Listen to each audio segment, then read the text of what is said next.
The Drift on County Road 17, Northvale Region, Story 1. My name's Mark Halverson. I'm 34, born and raised in Birch End, and I've been running deliveries along County Road 17 since 2016. What happened last fall around late October is something I still don't fully understand, but I need to talk about it because ignoring it hasn't made it go away. I've driven County Road 17 for years. It's the kind of rural Minnesota stretch you stop noticing after a while. 2 lanes, dense trees, the occasional deer, and a shoulder that crumbles into gravel if you drift too far right. I take it every morning for deliveries between Hugo and Scandia. It's quiet, predictable, and usually empty before sunrise. But 3 weeks ago, something changed. It started small, a few seconds missing here and there. Nothing dramatic, just little gaps in my memory, like blinking too long. I'd be halfway through a song on the radio and suddenly it'd be over, or I'd pass a familiar mailbox and realize I didn't remember the last half mile. I blamed fatigue, early mornings, long shifts, too much coffee, not enough sleep. But then my dash cam caught it.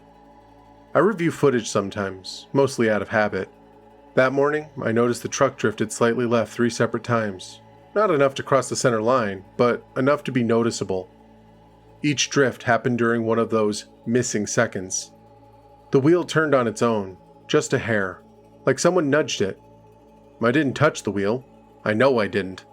I tried to ignore it. People zone out while driving all the time. But the next day, the drift happened again. This time harder. Enough to make the tires hum against the asphalt. Enough to make my heart jump. I pulled over near mile marker 12.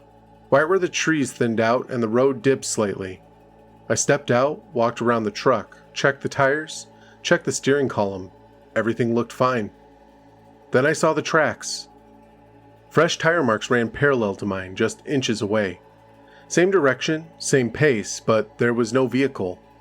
No sound, no dust, no sign anyone had been there. The tracks ended abruptly 10 feet behind my truck, like something had been driving beside me. And then wasn't. I left quickly. The next morning, I took the same route. I shouldn't have. I know that now. About 5 miles in, the radio cut out. Not static, silence. The kind of silence that feels intentional. I tapped the console. Nothing. Then the GPS froze. The map stuck mid-refresh. The little arrow marking my position drifted off the road, sliding into the trees. I slowed down. The air felt heavier. Not colder, not warmer, just heavier, like humidity without moisture. My ears popped. The sky looked normal, but the light felt wrong. Dimmer maybe? Or tinted. I don't know how to describe it. Then the drift hit. Hard. The wheel jerked left, pulling me toward the center line. I fought it, gripping the wheel tight, but it kept pulling. Not violently, steadily, like a magnet. I slammed the brakes. The truck skidded slightly, tires squealing. When I stopped, the radio came back on mid-sentence, the GPS refreshed, and the air felt normal again. I sat there for a long time, breathing hard. Then I saw him. A man stood about 30 yards ahead on the shoulder.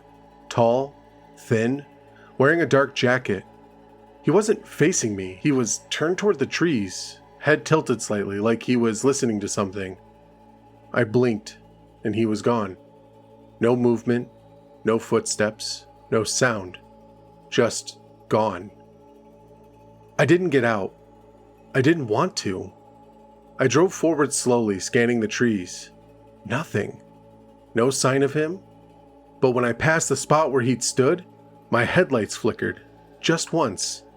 Even though it was broad daylight. I didn't take County Road 17 the next day. But 2 days later, I had no choice.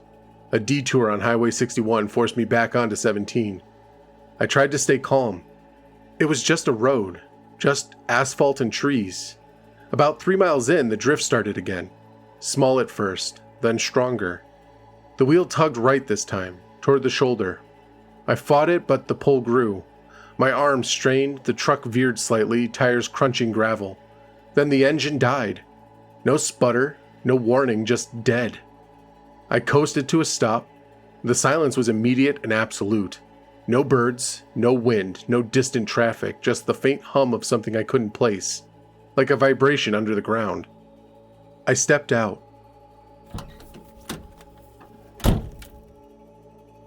The air felt thick again. My ears popped twice. The sky looked normal, but the shadows seemed too long, stretching across the road like they were reaching for something. Then I heard it. A voice. Not loud, not clear, just a faint whisper carried on the still air.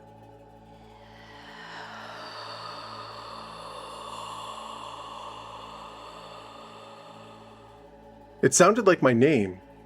I turned toward the trees. Nothing. Then the whisper came again, closer this time.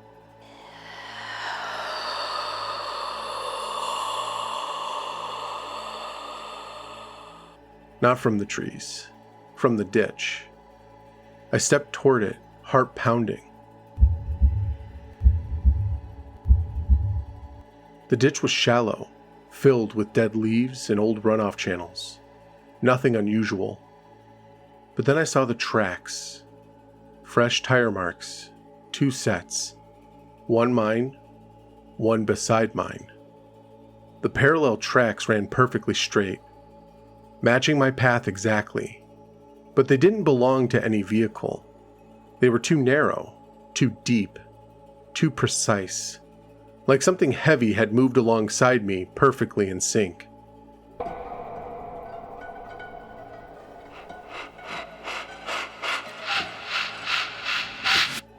The tracks continued past my truck, curving slightly toward the trees.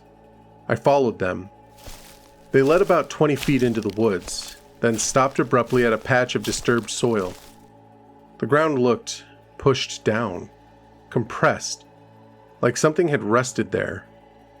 Then the whisper came again, right behind me.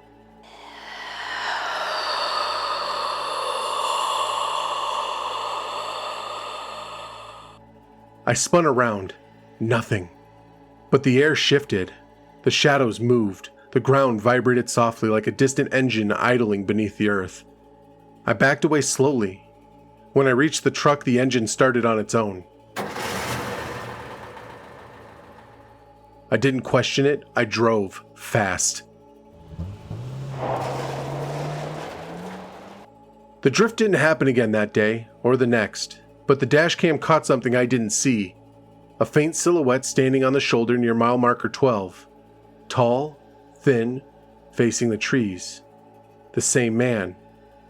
I haven't taken County Road 17 since, but yesterday I found fresh tire tracks in my driveway. 2 sets. One mine, one beside mine, perfectly parallel, leading straight to the road.